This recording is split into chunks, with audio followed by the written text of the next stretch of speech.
तो भव्यात्मा हो, अब लोकानुप्रेक्षा ग्रंथराज में जो गाथा क्रमांक 242 में पर्याय की चर्चा चल रही है, उसमें अर्थ पर्याय में मुख्यतः से शुद्ध द्रव्य में जो अर्थ पर्याय होती है, तो उस अर्थ पर्याय की षटगुण हानि वृद्धि जो स्वाभाविक अग्र लघु गुण की वजह से होती है, उसकी चर्चा कल हमने पूर्ण करी। अब प्रश्न उठता है कि अर्थ पर्याय में द्रव्य की चर्चा चल रही है, द्रव्य की अर्थ पर्याय में तो स्वाभाविक अगुरु लघु गुण की अपेक्षा से षटस्थान हानि वृद्धि होती है। अब समझना हमको ये है कि क्या विभाव अर्थ द्रव्य पर्याय में भी होती है कि नहीं होती है। पर्याय कौन सी चल रही है? द्रव्य की चल रही है। कौन सी साथ चल रही है? अर्थ चल रही है। अर्थ मतलब एक समयवर्ती चल रही है। अब इसमें भी स्वभाव और विभाव, स्वभाव की चर्चा हो गई, अब विभाव की चर्चा चलेगी। कल हमने कहा था कि विभाव में षटस्थान हानि गुणी वृद्धि नहीं होती, तो कल किसी ने हमको मैसेज कर दिया कि भैया इसमें षटस्थान हानि वृद्धि नहीं होती है क्या, पूरी तरह से नहीं होती क्या? तो मतलब ठीक से समझ लो उसको। किसी भी हानि वृद्धि को षटस्थान हानि वृद्धि ही होती है, फिर वो स्वभाव पर्याय में हो या विभाव पर्याय में हो। बस फर्क है। क्या फर्क है? स्वभाव पर्याय में जो होती है वो स्वाभाविक अगुरु लघु गुण के कारण होती है, और विभाव पर्याय में जो षटस्थान हानि वृद्धि होती है वो कर्मोदय जनित अगुरु लघु गुण की वजह से होती है। इसीलिए स्वाभाविक अगुरु लघु गुण वाली षटगुण हानि वृद्धि विभाव में नहीं होती है, ऐसा कहा गया था। इसका अर्थ ये मत लगाना कि विभाव पर्याय में होती ही नहीं है। विभाव पर्याय में भी षटगुण हानि वृद्धि होती है, किंतु अर्थ पर्याय की चर्चा कर रहा हूं मैं।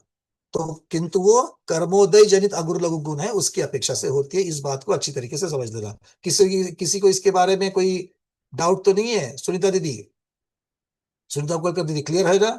ये दोनों को है। तो कल का जो चार्ट है हमने थोड़ा सा मॉडिफाई कर दिया, क्योंकि आपको कंफ्यूजन हो रहा है, इसलिए हमने और उसको सरल बना दिया। और आज 2 पेजेस का आपको पीडीएफ हमने चारों ग्रुप के ऊपर भेजी गई है, तो आप चारों ग्रुप के ऊपर आप चेक करना। आज जो नया चार्ट पढ़ा रहा हूं वो, और कल वाला चार्ट और सुधारित रूप में आपको पीडीएफ के रूप में भेजा गया है। अब आपको मैं यहां से फिर से दिखा रहा हूं, चलिए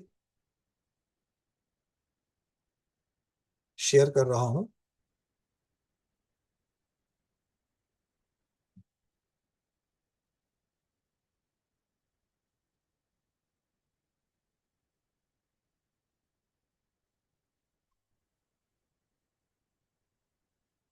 दिख रहा है सब लोगों को चार्ट? कल वाला ही है, थोड़ा सा मॉडिफाई किया गया है।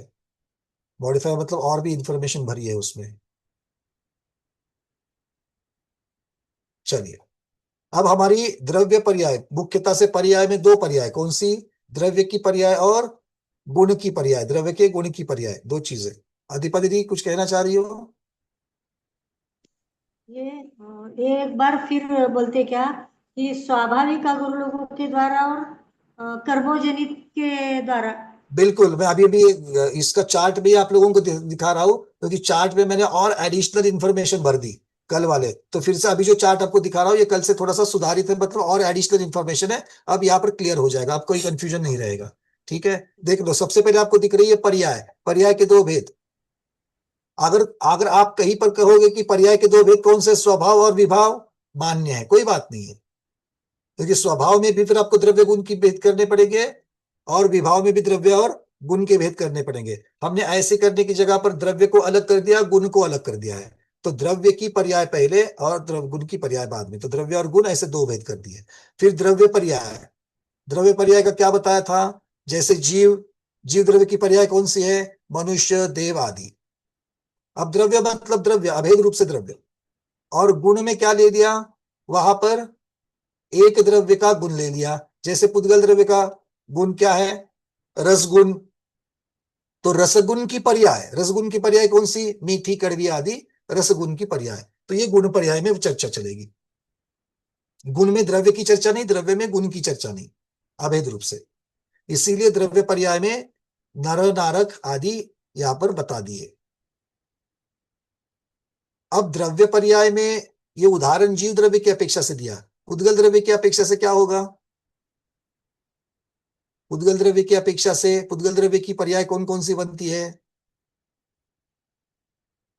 उद्गल द्रव्य की पर्याय कौन कौन सी बनती है? जैसे जीव की नर नारक बन गई, तो उद्गल द्रव्य की है मांगे दीदी।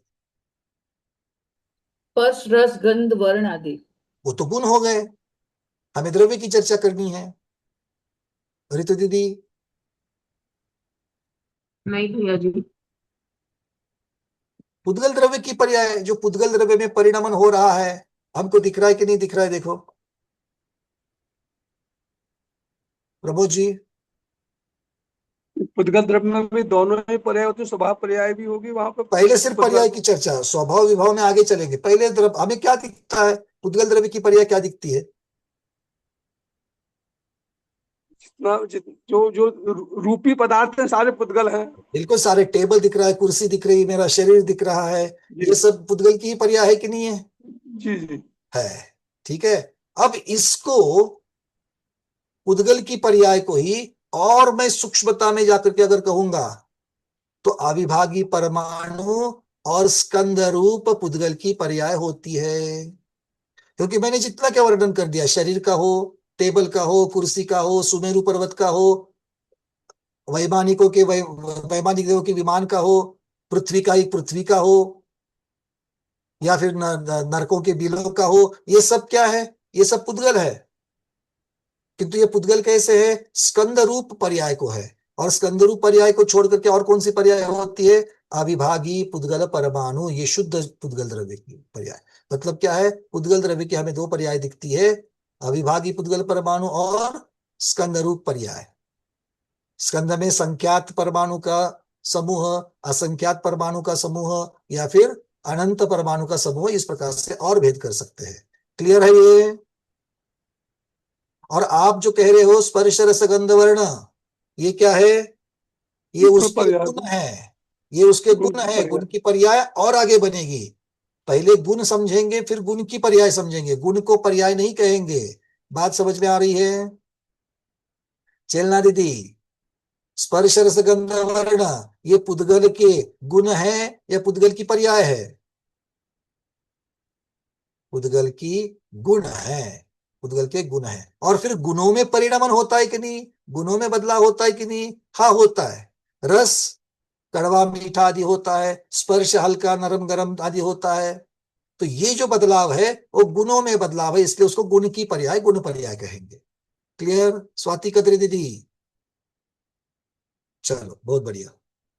अब चलते हैं, विजय लक्ष्मी दीदी कुछ कहना है? अब जिनके उत्तर थे वो हैंड रेस निकाल दो, जितनी जिज्ञासा वाले उतने हाथ ऊपर करेंगे। सुनीता उकलकर दीदी। और सर पुद्गल की 10 पर्याय भी वो नहीं लेंगे क्या इसमें, व्यंजन अब पर्याय? बोलिए कौन कौन सी?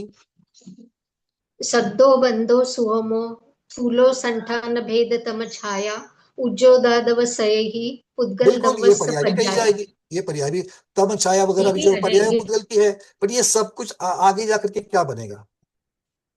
स्कंद बना। स्कंद बना ही बनेगा। ठीक है, तो बिल्कुल स्कंद के बहुत सारे रूप आप बता सकते हो, बट सामने हमको जो दिखते हैं पहले उसको भी समझना है। ठीक है, और आपने जो कहा वो भी बिल्कुल ठीक। विजयलक्ष्मी दीदी।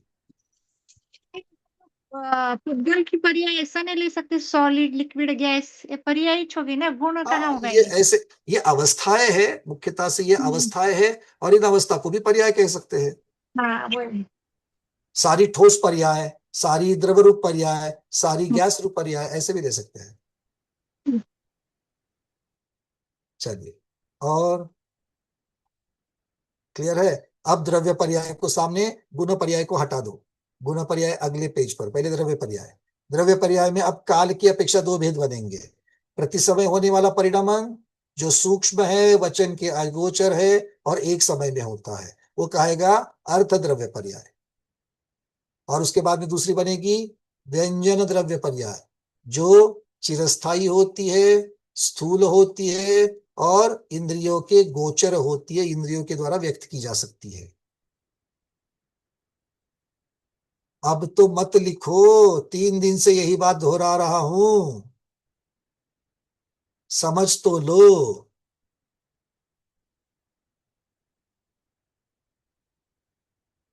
होमवर्क होम में करते कि क्लास में करते हैं?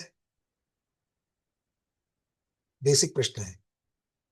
होमवर्क होम में करते कि क्लास में करते हैं? क्लास में करते तो क्लास वर्क कहा जाएगा। होम में करते हैं, वो होमवर्क कहा जाएगा। भैया मैं अपने घर में ही बैठी हूं, तो कथनचित घर में हूं, कथनचित क्लास में हूं, इसलिए मैं क्लास को घर मान रही हूँ, घर को ही क्लास मान रही हूँ, और इसीलिए क्लास में घर की बात कर रही हूँ, है ना? नहीं, चलो अब अर्थ पर्याय में फिर दो भेद हो जाएंगे। अर्थ पर्याय में क्या, अर्थ द्रव्य पर्याय में क्या होगे? शुद्ध द्रव्य की अर्थ पर्याय और अशुद्ध द्रव्य की अर्थ पर्याय। शुद्ध द्रव्य की अर्थ पर्याय और अशुद्ध द्रव्य की अर्थ पर्याय। शुद्ध द्रव्य कितने हैं? शुद्ध द्रव्य कितने हैं सारिका दीदी?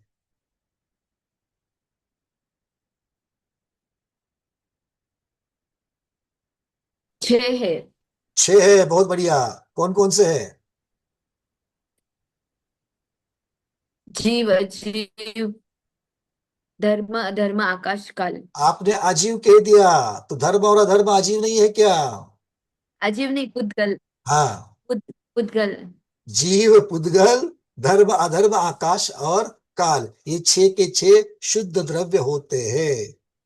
अब अशुद्ध द्रव्य कौन से होते हैं मीना, विनायका दीदी? जीव और पुद्गल।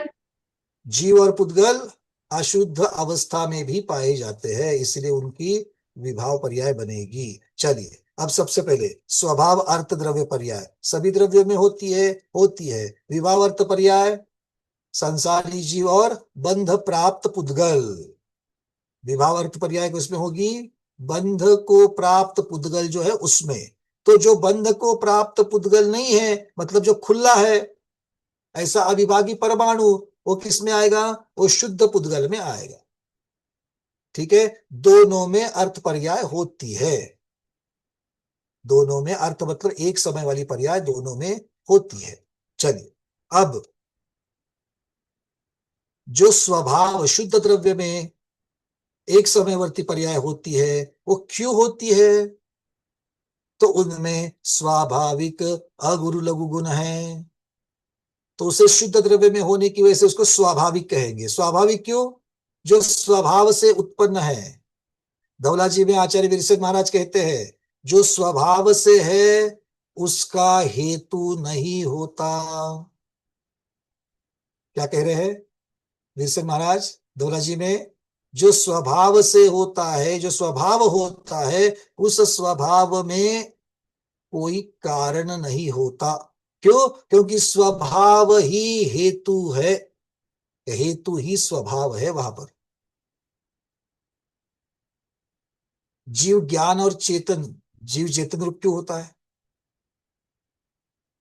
जीव चेतन रूप होता है, इसका कोई कारण है क्या? कोई कारण नहीं है, होता है मतलब है। क्यों है? वो स्वभाव है। ऐसा स्वभाव क्यों है? बताओ कारण। जीव का स्वभाव चेतन रूप क्यों है? राजेश जी कोई उत्तर है? जीव का स्वभाव चेतन रूप होने का कोई नहीं। क्यों? और इसके लिए क्या कहते हैं? बस हमने कह दिया, ऐसा नहीं।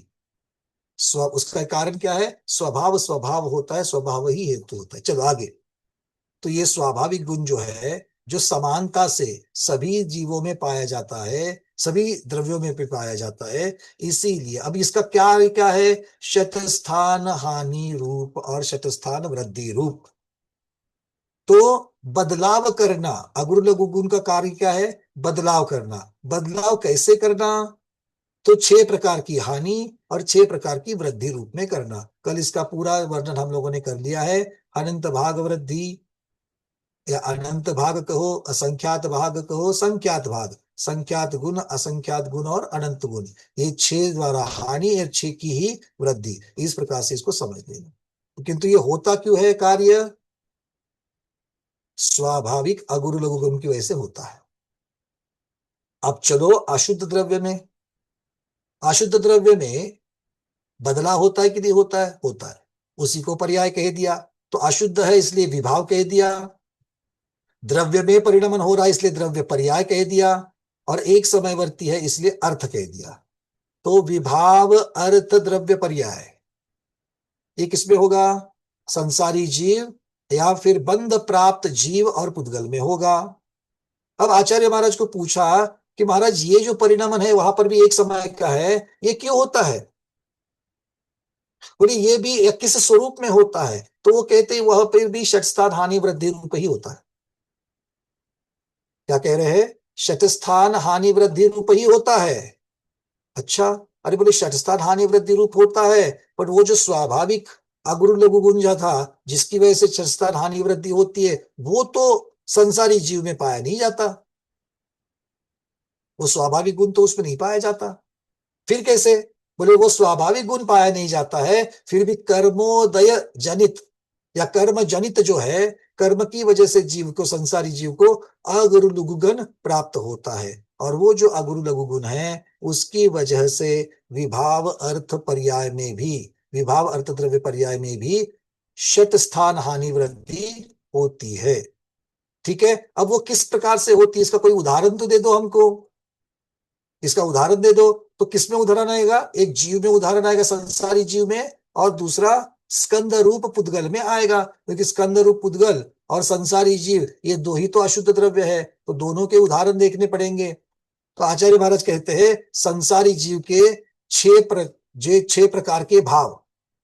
ये भाव किस प्रकार के हैं? शुभ और अशुभ प्रकार के भाव है जीव के, संसारी जीव के 6 प्रकार के शुभाशुभ भाव है। उन शुभाशुभ भाव रूप प्रति समय जीव में जो परिणमन हो रहा है, वो संसारी जीव का अर्थात अशुद्ध जीव का अर्थात विभाव जीव द्रव्य का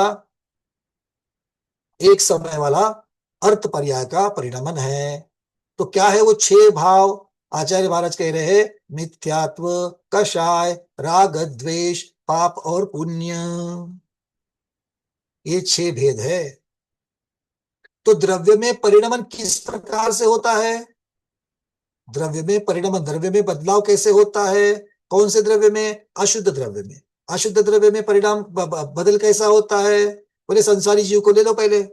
तो संसारी जीव में मिथ्यात्व के कषाय होते हैं, मिथ्यात्व होता है, कषाय होता है, राग होता है, द्वेष होता है, पाप होता है, पुण्य होता है। ये जो बदलाव है, प्रति समय होने वाला जो बदलाव है संसारी जीव में, वो बदलाव ही विभाव अर्थ द्रव्य पर्याय है। विभाव है क्योंकि अशुद्ध जीव द्रव्य में पाया जा रहा है, प्रति समय हो रहा है इसलिए अर्थ पर्याय है, और द्रव्य में पाया जा रहा है इसलिए द्रव्य पर्याय है। समझ में आ गई बात? हाँ। अब किसी के मन में ये प्रश्न उठ रहा है क्या? प्रमोद जी, अरविंद जी, दीपा दीदी, सारे स्वाध्यायी अपने अपने नाम ले लेना। आपके मन में ये प्रश्न उठ रहा है क्या? कषाय और राग द्वेष, इसमें क्या भेद है? अरविंद जी का कल मुझे मैसेज आने वाला था, मुझे मालूम है, वो उनका चिंतन चलता है और फिर मुझे दूसरे दिन मैसेज करते हैं। अरविंद जी कल का उत्तर आज ही दे देता हूं। समझ में आ रहा है? आपको दिख रहा है फर्क? वहां पर 6 चीजें जो बताई है स्नेहा कड़ी कर दी थी, देख लेना। आचार्य महाराज कषाय भी कह रहे हैं और राग द्वेष भी कह रहे हैं। भाई चलो, मिथ्यात्व कहने से श्रद्धान की अपेक्षा से बात कह दी, कषाय चारित्र की अपेक्षा से कह रही, हमको फर्क समझ में आ गया। बट कषाय भी कह रहे, राग द्वेष भी कह रहे, और पाप पुण्य भी कह रहे, क्या भेद करेंगे? कषाय, राग द्वेष और पाप पुण्य, रविंद्र पिंजरकर जी क्या भेद करेंगे? अनम्यूट कर रहा हूं।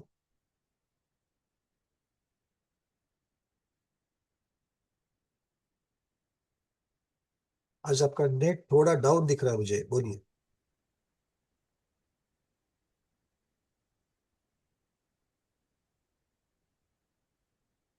कषाय प्रमाद आदि में भी कषाय आ जाएंगे, अविरति प्रमाद ये भी कषाय कषाय सहित हो जाएगी। कोई बात नहीं, बट कषाय में और राग द्वेष में क्या भेद करेंगे? क्योंकि कषाय के 4 भेद करते हैं, क्रोध मान माया लोभ, उसमें से क्रोध और माया को द्वेष कह रहे हैं, और माया और लोभ को राग रूप कह रहे हैं। तो राग द्वेष भी कह कषाय दिया, में से कषाय 25 भी कह दिया। 9 कषाय भी आ जाएंगे। तो कषाय राग कहने द्वेष से भी 9 मिल कषाय भी आ गई, राग द्वेष कहने से भी 9 कषाय आ गई, क्योंकि हास्य रति और 3 वेद राग रूप है, शोक भय जुगुप्सा और अरति 4 द्वेष रूप है। तो राग द्वेष कहने से तो वो सारे आ गए अंदर। पूर्णिमा दीदी क्या लग रहा है? वरना भैया जी कसाय है वो तो चारित्र मोहनी का भेद हो जाएगा। वो जो राग देश वो नो कसाय का भेद है ना। राग द्वेष क्रोधमान माया लोभ नहीं है राग द्वेष। नहीं, राग देश में तो फिर चारित्र जो किंचित कसाय बोली उसके अंदर तो नो कसाय बताई ना, उसके अंदर उसके अंदर कसाय वो नहीं लेंगे। अकेले नो कषाय राग द्वेष रूप है क्या? मूल बड़ी कषाय चार कषाय जो है क्रोधमान माया लोभ वो भी राग द्वेष रूप है या नहीं है? वो भी है राग तो देश फिर रूप है। अलग क्यों कर दिया दीपा दीदी? कषाय बोले तो 28वां ये दर्शन मोहनी के 3, दर्शन मोहनी और चारित्री मोहन दोनों आए कषाय में। ऐसा थोड़ी है, कषाय में 28 थोड़ी होंगे, कषाय तो नहीं 25 होंगे। ये है। 28 के 3 जो है तो दर्शन नहीं मोहनी के निकल नहीं, जाएंगे। हाँ तो कषाय बोले तो दर्शन मोहनिया और चारित्री में दोनों आया क्या? वो अब मोह राग में देश बोलते हैं, मोह शब्द से दोनों आ जाते हैं। यहाँ पर मिथ्यात्व और कषाय दो अलग अलग टुकड़े पहले से कर दिए उन्होंने। मिथ्यात्व दर्शन मोहनीय के लिए, कषाय चारित्र मोहनीय के लिए, वो तो भेद टुकड़े कर भेद दिए। और अभेद रूप से और भेद रूप से वर्णन है। किसका? कषाय होगा। कषाय और राग द्वेष। बहुत सुंदर। कषाय कहना अभेद रूप कथन है, राग द्वेष कहना भेद रूप कथन है। समझ में आ रही बात? ये अब हमको दिखना चाहिए इसके अंतर्गत। क्लियर हो रहा है सबको? बरसों से एक प्रकार की रोटी बना रहे हो, अब नई रोटी बनाने की पद्धति हम सीख रहे हैं, तो वो भी उसकी तरफ ध्यान जाना चाहिए कि नहीं जाना चाहिए? हेमांगी दीदी, राग द्वेष कहेंगे तो उसी के हमने भेद करके दिखाए। किसके? कषाय के ही भेद करके दिखाए। कषाय कहते ही नो कषाय उसके अंतर्गत आ ही गई। तो कषाय कहो अभेद रूप एक मुट्ठी बन गई, और राग द्वेष कहो उंगलियां दिख रही है। उंगली और मुट्ठी, इनमें जो फर्क है, मुट्ठी कैसे बनती है? उंगली से बनती कि नहीं बनती है? मुट्ठी उंगलियों से ही बन रही कि नहीं बन रही है? तो मुट्ठी और उंगलियां अलग है क्या?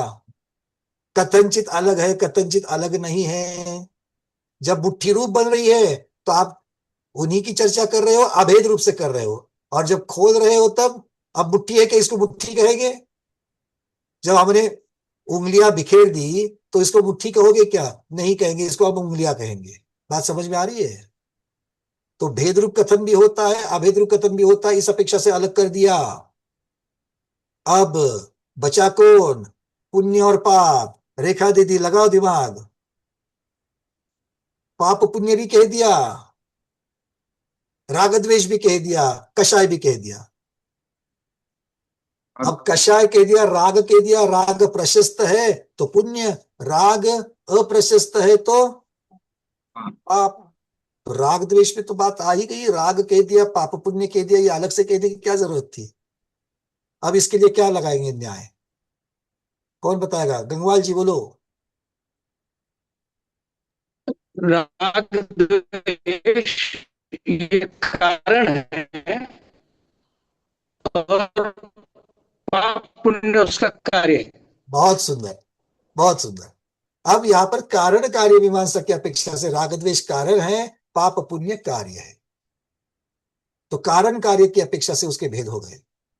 ठीक है? और इन सब को अगर एक करेंगे तो ये 6 को सबको एक करेंगे तो फिर जो दीपा दीदी कह रही थी जो मोह, वो 6 को अगर अभेद कर देंगे तो एक भेद कर देंगे तो मोह हो जाएगा, 6 करेंगे तो 6 अलग अलग बन जाएंगे।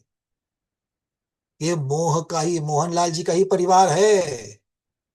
ये मोहनलाल जी का ही परिवार है। समझ में आ गई बात?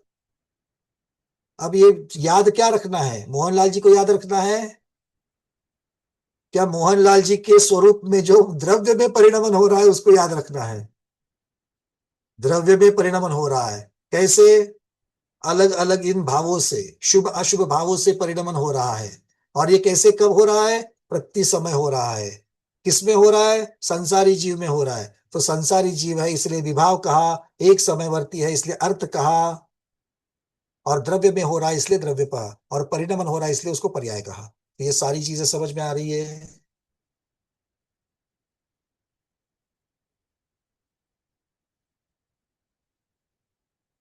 कल्पना सेठ दीदी, आ गई। डॉक्टर शैला दीदी आ गए। वस्तुपाल जी, स्मिता जोशी दीदी, क्या पक रहा है? अनम्यूट करो, अनम्यूट करो। भैया कोणत्या अपेक्षेने सांगितलं ते लक्षात आलं, पण परत एकदा सांगतात का ते? अपेक्षा की चर्चा किसकी चल रही है? विभाव अर्थ विभाव द्रव्य अर्थ पर्याय, पर, हाँ है ना? हाँ तो पहले तो हमको हो विभाव मतलब अशुद्ध द्रव्य, कौन सा द्रव्य है? संसारी जीव की चर्चा एक एक को कर अशुद्ध, लेते हैं। संसारी जीव की चर्चा, हाँ फिर उसमें हाँ परिणमन हाँ भी होना चाहिए, हाँ है ना? और वो प्रति हाँ समय भी होना चाहिए। तो हाँ हाँ संसारी जीव का प्रति समय जब चर्चा चल रही है अशुद्ध जीव हम्म, की, तो वो परिणमन गुण की चर्चा यहाँ पर नहीं कर रही है, द्रव्य में ही बदलाव हो रहा है। संसारी हाँ, जीव अब संसारी जीव और संसारी जीव का स्वभाव अर्थात उसके परिणाम अर्थात उसके शुभाशुभ परिणाम ये अलग अलग है क्या? नहीं, वो एक ही द्रव्य के भाग है। तो उस भावों में परिणमन होना या द्रव्य में परिणमन होना, चर्चा वही है। हाँ ठीक है, समझ में आ गई हाँ बात है? हाँ हाँ अब यहाँ पर गुण की चर्चा है क्या? नहीं, क्योंकि गुण द्रव्य के शुद्ध जीव के भी और अशुद्ध जीव दोनों में भी ज्ञान गुण है कि नहीं है, दर्शन गुण है है कि नहीं है? तो है चर्चा यहाँ पर गुण की नहीं है, गुण की चर्चा गुण की पर्याय में होगी। यहाँ पर द्रव्य हाँ की चर्चा करनी है, इसलिए दोनों को मिक्स हाँ नहीं करना है। तो अभी द्रव्य, शुद्ध जीव द्रव्य किस रूप में है और अशुद्ध जीव द्रव्य किस रूप में है, उसको देखो।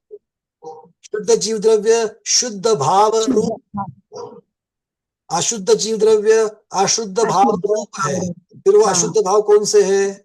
शुभ अशुभ मिथ्या, भाव है। उस शुभ अशुभ को ही आगे 6 में और उसको भेद कर दो। तो उन भावों में परिणमन अर्थात अशुद्ध जीव में ही परिणमन, हाँ उन भावों की पर्याय अर्थात अशुद्ध द्रव्य की ही पर्याय, और ये एक समयवर्ती है, प्रति समय होती है, इसलिए उसको अर्थ शब्द जोड़ दिया। Correct, clear? Clear clear. बहुत बढ़िया। अब और कोई? हाँ, अब जिनके प्रश्नों के उत्तर थे वो हाथ निकाल दो, और प्रश्न वाले हैं उनको रख दो। सुनीता उकेकर दीदी, फिर गंगवाल जी, फिर हेमांगी दीदी, फिर दीपा दीदी, फिर हम चलेंगे गुण की तरफ। और पहले पुद्गल की भी चर्चा करनी है। पहले हैंड रेस होगा, मैं निकाल लेती हूँ। ठीक है, जेटी गंगवाल जी।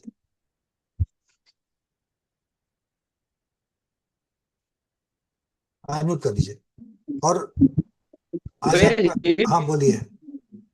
कषाय के भेद, कषाय अभेद रूप का, राग द्वेष भेद रूप का। तो जी, कषाय जब बोल लगा दिया, कषाय का परिणमन जब आ गया इसमें, तो फिर राग द्वेष का परिणमन अलग से क्यों बोलना है? क्योंकि एक अभेद रूप कथन है। नहीं, पर आप अभेद रूप कथन जब हो गया तो ऑटोमेटिकली उसका भेद रूप कथन तो हो ही जाएगा ना।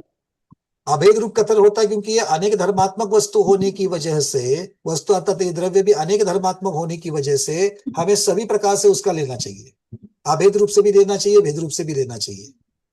जब अभेद रूप से जब ले लिया तो जो जो भेद है वो तो उसमें इंक्लूड हो ही सारी गए ना। चीजें अभेद रूप कहने मात्र से जरूरत खत्म हो जाएगी क्या कथन की? देखो, सिर्फ और सिर्फ अभेद रूप से कथन करने से सारी की सारी मिठाई खराब हो गई। क्या कह दिया? मिठाई खराब हो गई। मिठाई का डब्बा था, मिठाई, और वो डब्बा खोल करके बोल दिया मिठाई खराब हो गई। अभेद रूप कथन हो गया। अब पूरा का पूरा मिठाई का डब्बा फेंकना है क्या? उसके अंदर बेसन के लड्डू को तो बिल्कुल भी कुछ नहीं हुआ है। अच्छा, अब बताओ, भेद रूप कथन की जरूरत है कि नहीं है? जब अभेद रूप कर दिया मिठाई खराब हो गई, सारी की सारी मिठाई फेंक देंगे। किंतु उसमें से अलग अलग प्रकार की मिठाई थी, उसमें बेसन के लड्डू को कुछ भी नहीं हुआ है, तो बूंदी के लड्डू के वो ऊपर तो ठीक फंगस लग गया। नहीं, आपने ये जो उदाहरण दिया मिठाई के डब्बे का, तो अब ये कषाय का जो डब्बा है, कषाय के डब्बे में राग द्वेष, ये दो दो का परिणमन का बात हो रही है। तो बाकी कषाय का में जब परिणमन राग द्वेष में परिणमन हो रहा है तो कषाय में परिणमन होता ही होता है, किंतु कथन करते वक्त आपको अलग अलग कथन करना है। यहाँ पर वस्तु अलग हो रही है क्या? वस्तु अलग नहीं हो रही है, वस्तु का कथन अलग अलग हो रहा है। और जब वस्तु का कथन अलग अलग होता है तो उस अलग अलग कथन अलग अलग पर्याय को उत्पन्न कर रहा है, या अलग अलग पर्याय का कथन अलग अलग होता है, क्योंकि यहाँ पर परिणमन की चर्चा है। तो या तो मैं ये कहता हूं कि पूरा मिठाई का डब्बा खराब है, मतलब ये भी कथन एक होगा अभेद, क्योंकि वो भी एक पर्याय है। जो अभेद कथन करने के बाद में भेद कथन किया तो उसका और एक्सप्लेनेशन हो गया। बिल्कुल, तो अभेद कथन की भी जरूरत है और भेद कथन की भी जरूरत है। अगर मान लो अंदर 10 प्रकार की मिठाई है और सभी की सभी मिठाई अगर खराब हो चुकी है तो ये लड्डू भी खराब हो गया, ये इमरती भी खराब हो गई, ये भी खराब हो गया, 10 के नाम गिनाने की जरूरत नहीं, मिठाई का डब्बा खराब हो गया, बात खत्म। तो वहां पर भेद रूप की जरूरत पड़ती है क्या अभेद रूप की जरूरत पड़ती है, बोलो? वहां मतलब अभेद रूप की जरूरत पड़ती है। तीन चीजों को कभी नहीं भूलना, जब भी हम कथन की चर्चा करते हैं तीन चीजों को नहीं भूलना, एक शब्द, दूसरा ज्ञान और तीसरा व्यवहार। शब्द रूप पदार्थ, ज्ञान रूप पदार्थ, व्यवहार रूप पदार्थ। शब्द रूप पदार्थ साक्षात पदार्थ है क्या? नहीं। नहीं, किंतु वो पदार्थ है कि नहीं है? है। ज्ञान रूप पदार्थ साक्षात पदार्थ है क्या मेरे ज्ञान में जो है वो? अब जो मिठाई खराब हो चुकी है वो मिठाई साक्षात में खराब हुई कि मेरे दिमाग में खराब हुई है? क्या शब्दों में हुई है? शब्दों में हुई है तो साक्षात है क्या? जरूरत नहीं कि साक्षात में भी है। तो तीन चीजें अलग अलग होती है, तो इसीलिए कथन करने की आवश्यकता होती है और इसीलिए सर्वज्ञ भगवान ने इस प्रकार की चीजों का कथन कर दिया। अब कारण का कथन कर दिया, कार्य का कथन क्या? अब कषाय भी कारण है, कषाय को कारण अभेद रूप कारण समझ लो और पाप पुण्य उसका कार्य हो जाएगा।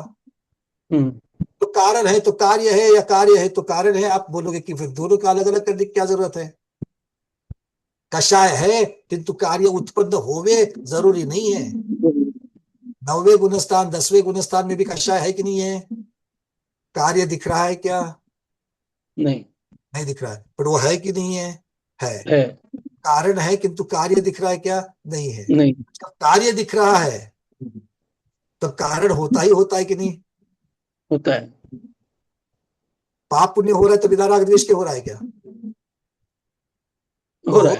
इसीलिए अलग अलग प्रकार के कथन होते हैं। इतना ही नहीं, आगे चल करके आचार्य महाराज जब आप लोगों ने तत्वार सूत्र को भी देखा होगा तो वहां पर निक्षेप भी कह दिए। 4 निक्षेप से जो बात हो रही थी, फिर 6 प्रकार के अलग अलग अनुयोग कहने की क्या जरूरत थी? और फिर 8 प्रकार के अनुयोग कहने की क्या जरूरत थी?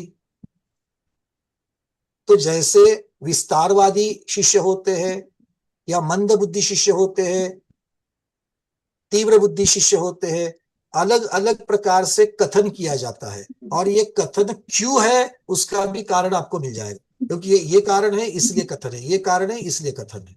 ठीक है ना? अगर आप सिर्फ एक मोह बोल देते हैं तो यहां पर ऐसे उसका निषेध नहीं किया जाएगा, पर वो अधूरा रह जाएगा। क्योंकि मोह कहने से आपके दिमाग में मोह की परिभाषा क्या है, दीपा दीदी के मन में मोह की परिभाषा क्या है, और आचार्य और केवली भगवान को मोह शब्द से क्या क्या बताना है, वो सारा कुछ वहां पर जावे ही, ये जरूरत नहीं है। समझ में आ रही है बातें? प्रश्न अच्छा है किंतु ये सब जगह लगा देना, जहां जो कथन, और ऐसा जरूरी नहीं कि सब जगह पर सारे के सारे कथन करने की जरूरत हो। आचार्य महाराज धौला जी में ऐसे ही प्रश्न उठे हैं, आपने ये सारे ये कई जगह पर आप उसको डिटेल्स में बताते हो, कई जगह पर नहीं बताते हो, ऐसा क्यों? तो हर एक जगह पर उन्होंने अपना अपना उत्तर दे दिया कि इसकी जरूरत यहां पर नहीं है, क्योंकि ये कहने मात्र से समझ में आ जाता है। ठीक है? ठीक। अब किसी को भात पक गया है इतना ही काफी है, किंतु किसी को आपने कुकर में पकाया है या ऊपर खौलते हुए पानी में पकाया है, उसकी जरूरत है, क्योंकि उसको आयुर्वेदाचार्य ने बोल दिया है कि कुकर में पकाया हुआ भात नहीं खाना है, तो वो पूछेगा आपको।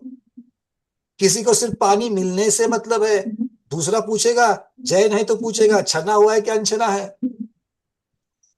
उसी पानी का भेद रूप कथन हो गया कि नहीं हो गया? तो आवश्यकता दोनों की है कि नहीं है?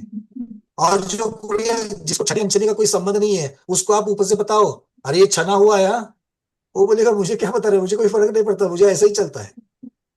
तो उसको वो क्या कहेगा, मुझे भेद रूप की कथन की जरूरत ही नहीं यहाँ पर। तो ये दोनों प्रकार के कथन की आवश्यकता होती है। ठीक है? दोनों ऐसे अलग अलग विभेद भी बन जाते हैं। दीपा दीदी बोल रही है। हम ऐसा बोल सकते हैं क्या कि द्रव्य की पर्याय होती है, तो पर्याय अर्थ पर्याय और व्यंजन पर्याय, हर एक द्रव्य में अर्थ पर्याय होती ही है, ऐसा हो सकता है क्या? बिल्कुल, हर एक द्रव्य में अर्थ पर्याय होती ही होती है। क्यों होती है? अब ये प्रश्न पूछो खुद को कि क्यों होती है, कारण दो। एक एक स्वयं समयवर्ती है उसमें प्रति समय परिणमने की शक्ति है और दूसरा काल द्रव्य प्रति समय परिणमता है। तो और अशुद्ध व्यंजन में भी तो अर्थ पर्याय होगी व्यंजन होगी। पर्याय व्यंजन पर्याय सबकी होगी ऐसा कुछ नहीं। व्यंजन पर्याय सबकी होगी ये जरूरी नहीं है, ठीक है।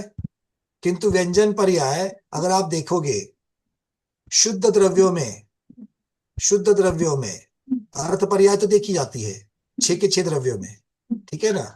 अब मैं शुद्ध द्रव्य की चर्चा चल रहा हूं तो स्वभाव विभाव की चर्चा नहीं चलेगी, सिर्फ अर्थ और व्यंजन की चलेगी।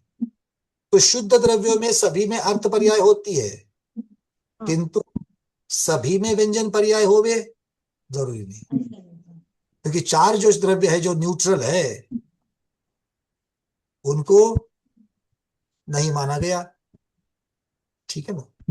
चलिए, इसीलिए कौन सी पर्याय कहाँ होती है उसका अर्थ और शब्दों के अर्थ समझ में आएगा तो अपने आप, और उसके साथ में सिद्धांत जोड़ देना। ये शब्द उसका उदाहरण वैराग्यानंद मुनि महाराज ने दिया था, ज्ञान और व्यवहार और भाई शब्द। ये हमारे कलश में कहाँ से आ रहा है? तो उसी नदी से आ रहा है, और वो नदी में कहाँ से आया है? तो गंगोत्री जो गणधर महाराज के वहीं से आ गया है। हमारे पास नया कुछ भी नहीं है। उन्होंने वही बोला था कि शब्द व्यवहार में खाली शब्द से तुम्हारा चलेगा नहीं, व्यवहार में अलग भाषा रहती है। आपको मेरी भाषा में और 2 बरस पहले के, 1 बरस पहले की जो चीजें हैं अब बार बार बार बार धवला जी क्यों आ रहा है? क्योंकि जो जहां पर, अरे जो पढ़ा था अभी, साधन गुणस्थान के साथ में नरक में नहीं जा सकते। अब तक ये पढ़ा था कि नहीं पढ़ा था? वहां पर वीरसेन स्वामी को प्रश्न पूछा गया ऐसा क्यों, उसका भी उत्तर देते हैं। दूसरे नरक से लेकर आगे 7वें नरक तक कोई भी सम्यक तो लेकर के वहां पर नहीं है। मतलब दूसरे से 7वें नरक के निवृत्त पर्याप्तक अवस्था में सम्यक तो होता है क्या? अब तक आप और हम कहते कि नहीं होता, इतना ही हमको मालूम है। क्यों नहीं होता? आप बोलोगे तो हम मानेंगे क्या? ऐसे ऐसे प्रश्न उठाए उन्होंने। है तो इसीलिए ये सारे जो उसको कथन करने के जो उसके पीछे के जो सारे अभिप्राय होते हैं, जैसा कि अभी मैंने कहा कि स्वभाव स्वभाव होता है, स्वभाव में हेतु नहीं होता है, हेतु नहीं लगता है, तो ये सारी चीजें। और फिर उन्होंने एक बात को एक रूल बना दिया, एक नियम बनाया सब जगह पर, आप उसको समझ लो। सबसे पहले सर्वज्ञ की सिद्धि कर दो। सर्वज्ञ होते ही कि नहीं होते हैं, सबसे पहले इस चीज को सिद्ध करो। धवला जी में पहली पुस्तक में सबसे पहले 20-25 पेजेस उसी के ऊपर है। सर्वज्ञ होते कि नहीं होते, और सर्वज्ञ का स्वरूप क्या होता है? एक बात आपने सर्वज्ञ होते हैं और सर्वज्ञ का स्वरूप क्या होता है अगर आपने कह दिया, तो जहां जहां पर आप अड़ जाओगे, जहां जहां पर आपके पास में उत्तर नहीं होगा, वहां पर आप ये उत्तर दे सकते हैं, ये प्रमाण सर्वज्ञ के द्वारा दिया गया है। और प्रमाण प्रमाण होता है, प्रमाण को सिद्ध करने की आवश्यकता नहीं। क्यों? क्योंकि वो प्रत्यक्षदर्शी ने देखा हुआ है, और जो प्रत्यक्षदर्शी ने देखा हुआ है वो तो होता ही होता है, बात खत्म।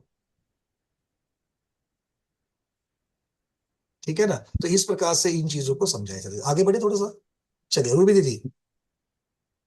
वरना भैया जी जी ये जो अभी वो था कषाय और प्लस राग द्वेष ये वाला था ना अभी प्रश्न था भैया जी का। जी तो मैं ये मतलब जो मैं बोलना चाह रही हूँ वो आप बताइएगा मैं गलत समझ रही हूँ या सही है ना। हम्म, जैसे कषाय का मतलब हुआ कि जो आत्मा के स्वभाव को कसे वो कषाय है ना। हम्म। और इसमें फिर हमने राग द्वेष दोनों चीज जोड़ी तो यानी कि राग से भी कुछ चीजें ऐसी होती है जो राग के कारण कषाय आती है, कुछ होती है जो द्वेष के कारण आती है, तो इसलिए हमने राग द्वेष साथ रखा। ऐसा तो नहीं है, मैंने अगर राग के समझा कारण तो कहो या कषाय के कारण कहो, बात एक ही है। क्योंकि हम्म राग के स्वयं कषाय है। तो तो ये लेकिन भी कषाय दो में से भाग सारे के दो सारे कषाय, सारे के सारे कषाय राग रूप है क्या? नहीं। सारे के सारे कषाय द्वेष रूप है क्या? नहीं।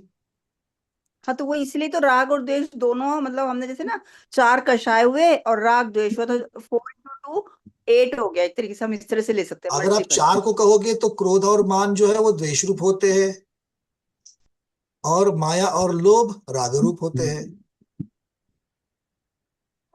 क्या क्रोध और क्या क्रोध बताया और था मान दोबारा? द्वेष रूप होते हैं। द्वेष रूप होते हैं, लेकिन क्रोध कई बार जैसे गुस्सा आता है तब आता है ना, हाँ ठीक है, द्वेष से है, लेकिन कई बार हम्म। राग में भी आ जाता है ना गुस्सा, या नहीं? राग में गुस्सा कैसे आएगा? जिसके प्रति राग है, प्रशस्त हो अप्रशस्त हो, क्रोध क्यों करेगा व्यक्ति? वो लोभ कर सकता है, और राग होने की वजह से मायाचारी भी कर सकता है। हम्म, राइट। ठीक है। right, ठीक है। भैया जी, सुनीता दीदी बोलिए। भैया जी, ये जो 25 कषाय की अपेक्षा से कषाय का विवक्षा लगेगी, और राग और द्वेष में आपने अभी बताया वैसे मान और 13 राग रूप, 12 द्वेष रूप। हाँ, 12 राग रूप और 12 द्वेष रूप, जो 13 राग रूप, 12 द्वेष रूप, 13 राग रूप और 12 द्वेष रूप, उसमें 9 कषाय में आ जाएंगे। इसी विवक्षा लगेगी, इसलिए उसको अलग निकलना है। जी, क्योंकि भेद रूप और अभेद रूप दोनों कथन की जरूरत होती है। तो इसमें वो चारों क्रोधमान माया लोग तो आ ही गए और 9 कषाय भी आ गई। बिल्कुल, बिल्कुल आ गए। नीना दीदी, मेरा सवाल सही है या गलत मुझे नहीं मालूम, लेकिन हम फिर भी पूछ रहे हैं। वंदना भैया जी, अभी कुंथलगिरी में वर्धमान सागर महाराज जी की संलेखना चल रही है, तो उनको ये सब याद आता होगा जो हम अभी जो पढ़ रहे हैं, वो उसका चिंतन कर रहे होंगे। क्यों नहीं करेंगे? बिल्कुल करेंगे। यानी कैसे होता होगा ये, कैसे? हमें अरे, अब तक ऐसा आप एक लग काम करो, रहा है कि आप वो आप संलेखना। आप खाली बैठो, आंखें बंद करो, और उपयोग जिसमें लगाना है उसमें लगाओ। तो जो चीजें आपकी स्मृति में आ रही है, धारणा में से स्मृति में आ रही है, वो सारी आपको याद आएगी। आप जिसमें उपयोग लगाना चाहो उसमें उपयोग चला जाएगा। हाँ, वही हम सोच। ठीक है, चर्चा को पर्याय पर अच्छा, लाओ। यानी वो सब चर्चा को, इसमें ही अभी शुभाशुभ है। भावों में जो हो रही है, शुभाशुभ भाव है कि नहीं? महाराज जी के पास, शपक राज के पास शुभाशुभ भाव है। अब वो हाँ अशुभ है, अशुभ का तो नाश नहीं हाँ, हुआ है, अशुभ को कम कर दिया है, है। और पुरुषार्थ रूप वो शुभ भावों में ही परिणमन हाँ ज्यादा कर रहे हैं। तो ये तरतमता की अपेक्षा कम ज्यादा कर सकते, किंतु है तो दोनों। और उस रूप परिणमन होना, उनके जीव द्रव्य का परिणमन हो रहा है कि नहीं हो रहा है? और वो प्रति समय हो रहा है, इसलिए वो जीव हाँ, द्रव्य, हो रहा है। इसलिए वो विभाव पर्याय में है। और प्रति समय हो रहा है इसलिए अर्थ पर्याय में है। विभाव अर्थ द्रव्य पर्याय हाँ, बने। चलिए, अर्चना दीदी। वंदना भैया जी, भैया जी जैसे अभी आपने बोला क्रोध, राग में क्रोध नहीं होता, लेकिन बेटे से राग है। ये प्रधान वर्णन है। देखो, आप मान की चर्चा करो, ये प्रधान रूप वर्णन। हमेशा अनेक धर्मात्मक स्यात्वाद को समझ में ध्यान रखना। अनेकांत एक है, स्याद्वाद एक है, दोनों चीजों को याद रखना है। हम लोगों को देखो, हमेशा ये परिणत होती है। कषाय जो है वो परिणत होती है। कहाँ पर परिणत होती है? अपने ही परिवार में होती है। जिससे मैंने बहुत बार परिवार में। उदाहरण दिया है कि मैं मंदिर में जाता हूँ, हर जगह पर बैठने की मेरी एक व्यवस्था होती है। आज मैं लेट चला गया तो मेरी जगह पर दूसरा कोई तो बैठ गया। अब मुझे सामने बैठने की जगह नहीं, मुझे एंड में बैठना पड़ रहा है। मुझे क्रोध आया कि नहीं आया इस बात पर? अरे, आज 10 मिनट क्या लेट हो गया, सबको मालूम है मैं कहाँ बैठती हूँ, आज मेरी जगह पर बैठ गए, क्रोध आ गया। अब आप एंड में खड़े हो, वहां पर बाजू में कोई बैठा है, तो उसने क्या बोला? दीदी यहीं पर बैठ जाना, आप यहीं पर जगह, अब यहीं पर बैठ जाना। आपकी जगह पर कोई बैठा, आपको क्रोध आ रहा है, आपको खराब लग रहा है क्या? ऐसा सामने वाले ने पूछा। अब बोलो, क्या बोलोगे आप? मुझे गुस्सा आ रहा है बोलोगे? नहीं, आप क्या बोलोगे? अरे नहीं नहीं, ऐसे कोई बात नहीं है, मुझे क्या फर्क पड़ता है, वहां भी पूजा कर दी, यहाँ भी पूजा कर दी, ऊपर से ये भी बोल दिया। अब बोलो, ये मायाचरी ही कि नहीं है? आपके मन में क्या चल रहा था, और आप बोल क्या रहे हो? ठीक है, अब बैठे वहीं पर। अब आपको दिख रहा है कि सामने से वो व्यक्ति जो आपकी जगह पर बैठा है वो भी आपकी तरफ देख रहा है। उसको समझ में आया कि आप दूर बैठे हो और वो आपकी जगह पर बैठा हुआ है। तो आपके मन में क्या आ गया? चलो, मैंने कुछ बोला नहीं, बट कम से कम मुझे बोल तो देता वहां से। आ जाओ मेरी जगह में बैठ जाओ। कुछ भी नहीं बोल रहा है, कुछ भी नहीं बोल रहा है, मुझे कोई बोल ही नहीं रहा। मैं तो मंदिर के लिए ये हूं, मैं तो वो हूँ, मुझे कोई पूछ ही नहीं रहा है कि मैं इतना एंड में बैठी हूँ। मुझे तो मंच मान पर भी होना हो गया चाहिए, है। मैं बैठे हुए एंड में, मुझे कोई पुला ही नहीं रहा है, मान कषाय में कन्वर्ट हो रहा है। और मैंने इतना सैक्रिफाइस किया, त्याग किया, तो भी मुझे कोई प्रशंसा नहीं कर रहा है। प्रशंसा करे, ये मेरा लोभ है, अपेक्षा है उसकी। तो ये परिणत मतलब होते रहते हैं, बिल्कुल परिणत होते रहते हैं। परिणति के कारण, हाँ समझ में आ गया, अभी तो ये परिणति हो रही है। इस तरीके से अब इन सबका एक रूप जो है वो सारे कषाय है, और ये अपने अपने भेद की अपेक्षा से परिणत होते रहते हैं। अंतर्मुहूर्त के ऊपर कोई एक टिकता नहीं है, वो परिणत, आप कितना भी टिकाने का प्रयास करो, अंतर्मुहूर्त के ऊपर टिकेगा ही नहीं। वो दूसरे भाई में, अपने परिवार में परिणत हो जाएगा। हाँ, मतलब कम ज्यादा तारतम्यता के हिसाब से कम में या ज्यादा में भी चेंज हो तरतमता सकती तो है ना। अपने क्रोध में ही, पहले क्रोध का गुस्सा ज्यादा था, 2 मिनट के बाद में क्रोध का आवेश कम हो गया, ठीक है, किंतु अंतर्मुहूर्त के बाद में क्रोध बदल ही जाएगा, क्रोध नहीं रहता, क्रोध दूसरी कषाय में बदल जाता है। और फिर भैया दूसरी मान लीजिए कषाय से रह फिर से गया। क्रोध में आ सकता है, दूसरी कषाय में जाकर के फिर से क्रोध में आ सकता है। अच्छा। परिणत, नहीं अंतर्मुहूर्त के तो, बाद परिणत जरूर होगा। लेकिन ऐसा बोलते हैं ना 6 महीने तक बांध लिया तो फिर अनंतानुबंधी में चला अब छह जाता है महीने तो। तक बांध लिया, किसको 6 महीने को बांध लिया? मतलब कषाय किसी को। से क्रोध हो। कषाय हाँ मतलब वहां पर कश्मीर। फिर अभेद रूप वर्णन हो गया। अच्छा। अब कोई, अब ये जो आपको सिद्धांत बताया जा रहा है अनंतानुबंधी का, जो संस्कार काल कहा जाता है, ठीक है, हम्म। या वासना काल जिसे कहा जाता है, तो वो वासना काल तो 6 महीने का है, ये कथन करने के पीछे की विवक्षा। और साथ साथ में ये सिद्धांत है कि कोई भी कषाय अंतर्मुहूर्त के पश्चात परिणत होती है। काल प्ररूपता की अपेक्षा से एक कषाय का काल कितना, काल मतलब अंतर्मुहूर्त। लगातार उत्पन्न होकर के रहे तो, व्यवस्थित रहे तो, अंतर्मुहूर्त से जाती है। अंतर्मुहूर्त। तो कोई कषाय अंतर्मुहूर्त तक रहने वाली नहीं है, तो फिर 6 महीने कैसे रहेगी? तो 6 महीने कहने के पीछे की विवक्षा और अंतर्मुहूर्त कहने के पीछे की विवक्षा, दोनों को समझेंगे तो उत्तर समझ में आएगा। जी। ठीक है, तो हम क्रोध रहित 6 महीने में होते हैं क्या? नहीं। नहीं। कषाय रहित कभी होते हैं क्या? वहां पर क्रोध की चर्चा नहीं चल रही है, वहां पर किसकी चल रही है? कषाय की चल रही है। मतलब मैं 6 महीने तक कषाय रहित नहीं हुआ, किसके प्रति? उस जीव, उस वस्तु के प्रति। मैंने मेरा मन क्लियर नहीं किया तो अनंतानुबंधी परिणत हो राइट। जाएगी। जी भैया। चलिए, हाँ सुनीता दीदी।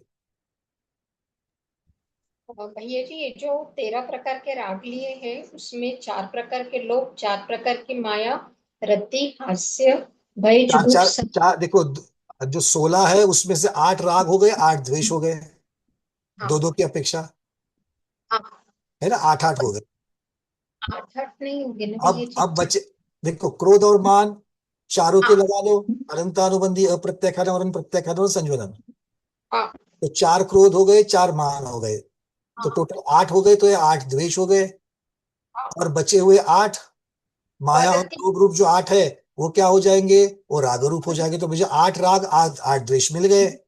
अब 9 कषाय की तरफ चलो, जो 9 है, जिसका बंटवारा 5 अधिक 4 में हो जाता है। 5 राग रूप है, हास्य, रति और 3 वेद, हाँ। ये राग रूप है। तो पहले के 8 राग और अभी के 5 राग, 13 राग हो गए। हाँ, तो वेद में से एक ही लेना पड़ेगा ना सर? यहाँ पर एक समय की चर्चा थोड़ी चल रही है। नहीं नहीं, एक समय की नहीं। लोग 4 प्रकार की, माया 4 प्रकार के, रति, हास्य, भय, जुगुप्सा, और वेद में से एक लिंग लेंगे तो फिर वो 13 हो 3 वेद जाएगी। नाना जीवों की अपेक्षा, 3 वेद नाना जीवों की अपेक्षा तीनों लेना है। नाना जीवों की अपेक्षा तीनों, ये कथन नाना जीव की अपेक्षा,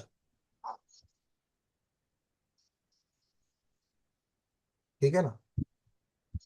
हाँ क्योंकि सर। चारों कषाय एक साथ कैसे होगी? चारों नहीं ले रहे सर, 4 लोग। 4 लोभ ले लिए, ठीक है, 4 लोभ ले लिए, कोई बात 4। नहीं, 4 लोभ ले लिए, किंतु 3 वेद एक साथ हो सकते हैं क्या? और चारों लोभ एक साथ, चलो चारों लोभ मिथ्यात्व में तो मान लेंगे, पर बाकी के जो हास्य, रति आदि जो है, वहां पर देखो, शोक है, भय है, जुगुप्सा है। उसमें से तो 5 ही आएंगे ना? हाँ, तो 5 में भी हास्य, रति और 3 वेद, ये जब ले लेंगे तो 3 वेद भी एक जगह पर एक समय में एक ही होगा, एक जीव में एक ही होगा पूरी जिंदगी भर। तो इसका अर्थ क्या हो गया? नाना जीवों की अपेक्षा कथन। और भय, जुगुप्सा भय बोलेंगे। जुगुप्सा, भय जुगुप्सा, शोक और अरति, ये चारों जो है, ये भी उसको द्वेष रूप में चले जाएंगे। तो 8 और 4 12 हो जाएंगे। तो 12 तो बराबर हो जाते, पर 13 में थोड़ा कंफ्यूजन था। 13 में हास, पहले 8 तो हो गए थे, हास्य रति और 3 वेद, तीनों वेद राग रूप है, क्योंकि वेद की उत्पत्ति में राग ही होता है। ठीक है। चलो राग शुभाशुभ से निकलकर पर्याय पर आ जाओ। सबके समझ में आ गई? विभाव अर्थ द्रव्य पर्याय, जीव की चर्चा हो गई, अब पुद्गल की चर्चा करो।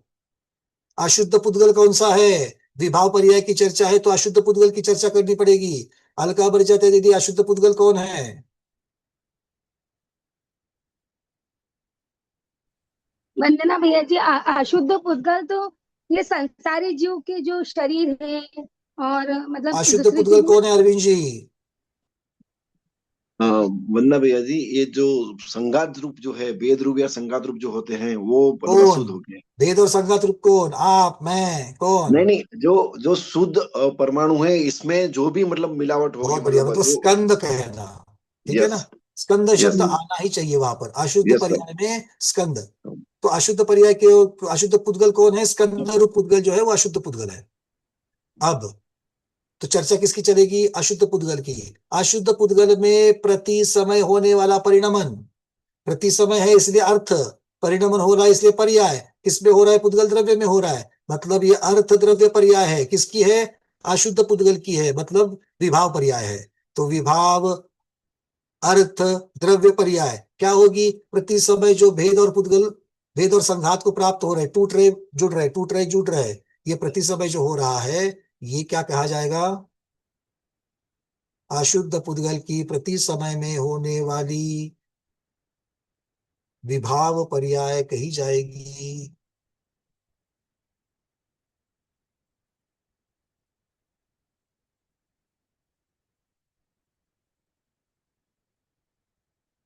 हाँ या ना? कुछ तो कहो। स्वाती दीदी, कशाची भीती वाटते? शब्दाची? शब्दाचीच तर मला माहिती आहे ना, शब्दाचीच भीती आहे। विभाव म्हणजे काय सांगा? विभाव मतलब किसे कहते हैं? विभाव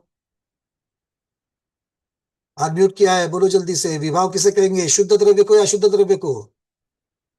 शुद्ध शुद्ध को कहेंगे क्या अशुद्ध को? शुद्ध को तो स्वभाव कह दिया, अशुद्ध को विभाव कहेंगे। मतलब विभाव अशुद्ध, अशुद्ध बोलते किस किस के साथ अशुद्धता आती है? सिर्फ जीव और पुद्गल के साथ ही आती है। तो विभाव बोलते वो दोनों याद आनी चाहिए। अब अशुद्ध जीव कौन सा? संसारी जीव। अशुद्ध पुद्गल कौन सा? स्कंद रूप पुद्गल। क्रिस्टल क्लियर, दिमाग में क्लियर चाहिए बिल्कुल। अब कौन सी पर्याय है? पर्याय मतलब परिणमन हो रहा है। कैसे? एक समय वाला है क्या लंबा वाला है? एक समय वाला, अर्थ पर्याय। अब सब चीजों को एक साथ जोड़ लो, विभाव अर्थ द्रव्य पर्याय शब्द बन जाएगा। ठीक है ना? तो क्यों चेहरे इतने उदास किए हुए हैं? तो खुशी वाले चेहरे होने चाहिए। अब तक की मैं समझ सकता हूँ। रेखा दीदी बोलो क्या है? जल्दी जल्दी, फिर रविंद्र जी, फिर पूर्णिमा दीदी, फिर रेखा दीदी। उत्तर बताने के लिए हैंड रेज किया। बहुत बढ़िया, रविंद्र जी बोलिए, पूछिए क्या कहना है। ये विभाव पर्याय पुद्गल की, इसमें कर्मोदय जनित अगुण गुण के कारण का कह सकेंगे क्या इसको? ये ऐसा आचार्य भगवान कह रहे हैं यहाँ पर, चर्चा और आगे आएगी। कर्मोदय जनित, क्योंकि उन्होंने कहा कि वो स्वाभाविक अगुण लघु गुण वहां पर अभाव होता है। तो फिर प्रश्न पूछा गया कि हानि वृद्धि जो होती है वो भी षट स्थान होती है, वो किसकी वजह से होती है? तो उन्होंने उत्तर दे दिया कर्मोदय, कर्म जनित अगुण लघु। कल वाले हमने आलाप पद्धति वाला देखा था ना, कहाँ चला गया आलाप पद्धति? हाँ, आलाप पद्धति का, और आलाप पद्धति में जो 50 टीका की गाथा 16 की टीका जैसे आचार्य महाराज की है, उसका उदाहरण दिया था यहाँ पर। यद्यपि अगुण लघु गुण सामान्य गुण है, सर्वद्रव्यों में पाया जाता है, तथापि संसार अवस्था में कर्म परतंत्र जीवों में उस स्वाभाविक अगुण लघु गुण का अभाव है। तो ऐसा कहने पर उनको पूछा गया, अगर स्वाभाविक अगुण लघु गुण का अगर अभाव होता है तो जीव का भी नाश होना चाहिए, क्योंकि गुण का नाश हुआ तो द्रव्य का नाश होगा। बोले द्रव्य का नाश नहीं होगा, क्योंकि वो अकेला गुण ही नहीं था, और भी गुण थे, इसलिए उसका नाश नहीं होगा। अच्छा, आगे फिर अगुण लघु गुण के विनाश होने पर भी जीव का विनाश नहीं हुआ है। तो अनादिकाल से कर्म नो कर्म से बंधे हुए जीव का कर्मोदय कृत अगुण लघुत्व है। नहीं, ये जीव के लिए ठीक है, परंतु उद्गल स्कंद हाँ, तो में ये जो चर्चा विवाह संसारी जीव पर्यावरण है की उसके। चर्चा कर्मोदय जनि संसारी जीव को ही लगाया उन्होंने, ये पुद्गल के अच्छा, बारे में चर्चा नहीं करी है। हाँ हाँ चर्चा संसारी जीव की ही चल रही है, इसलिए हमने हाँ पीडीएफ में भी वही शब्द रखे हैं। और पुद्गल के बारे में क्या कह दिया, पुद्गल के बारे में चार्ट देख लो, चार्ट में क्या कहा है। पुद्गल के बारे में लिखा है, तो संसारी जीव के मिथ्यात्व, कषाय, राग, द्वेष, पुण्य और पाप, ऐसे 6 शुभाशुभ रूप, प्रतिसमय होने वाला परिणमन, तथा पुद्गल स्कंदों में द्विअनुक आदि पर्याय रूप होने वाला भेद संघात। बस इतनी सी बात। उसके बारे में उन्होंने वहां पर कोई, अभी उसके बारे में जाकर के देखना पड़ेगा कि वहां पर क्या कारण है, अगुरु लघु कौन सा है। तो उन्होंने सिर्फ और सिर्फ संसारी जीव के बारे में तो वहां पर ऐसा सीधे सीधे कह दिया है। आगे चर्चा इसकी और भी आएगी, ठीक है। अर्थ पर्याय। चलिए, और पूर्णिमा दीदी। भैया जी उत्तर देने के लिए करा था हैंड रेस। तो आप लोग निकालते क्यों नहीं हैंड रेस? मैंने पूछने के बाद क्यों बताते हो? ऋतु दीदी बोलिए। भैया जी जो विवाह वर्त द्रव्य पर्याय है, इसमें जो प्रति समय पुद्गल टूटे जुड़े हैं, यही पुद्गल का पूर्ण गलन है। बस वही है। तो स्वभाव अर्थ पर्याय द्रव्य में पुद्गल में कैसे बनी? क्योंकि वो तो शुद्ध स्वभाव अर्थ में, परमाणु है। स्वभाव अर्थ में कैसे बनी, देखो स्वभाव अर्थ में वो किसके साथ बनी, यहाँ पर स्कंद के साथ बनी, और वहां पर अविभागी शुद्ध पुद्गल परमाणु, परमाणु के साथ बन गई। तो उसमें भी वहां पे भी पुद्गल में टूटना जुड़ना होगा। टूटना जुड़ने की चर्चा नहीं करेंगे, वहां पर अविभागी पुद्गल जो परमाणु है वो परमाणु बदलाव को प्राप्त होता है, अच्छा। वो बदलाव को प्राप्त होता है।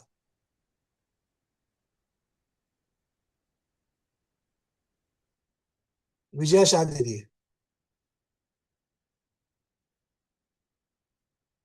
पंकज भाई, संगत नाम कर्मच्या अपेक्षेने लेना क्या?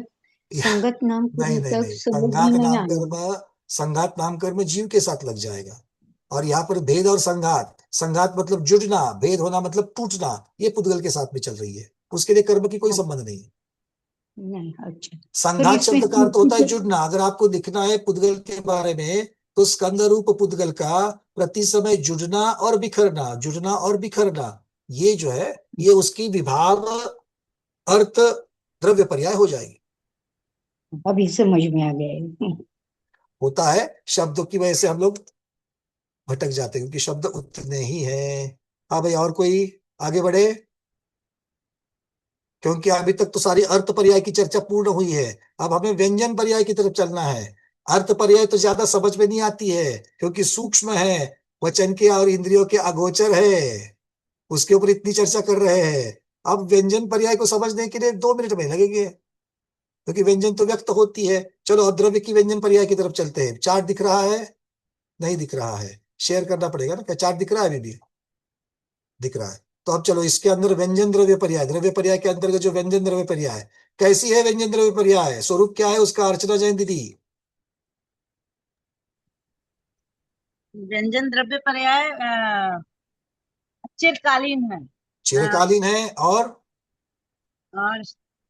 एक चीज और था। 3 है टोटल।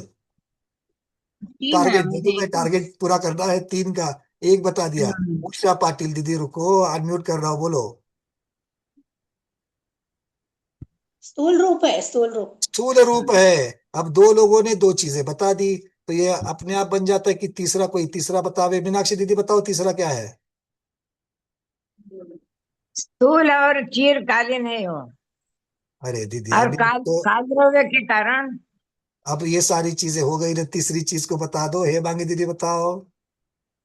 वचन गोचर है। इंद्रियों के कहो या वचनों के कहो, गोचर है, उससे व्यक्त की जा सकती है, उससे कथित की जा सकती है। बहुत बढ़िया। चलो आगे।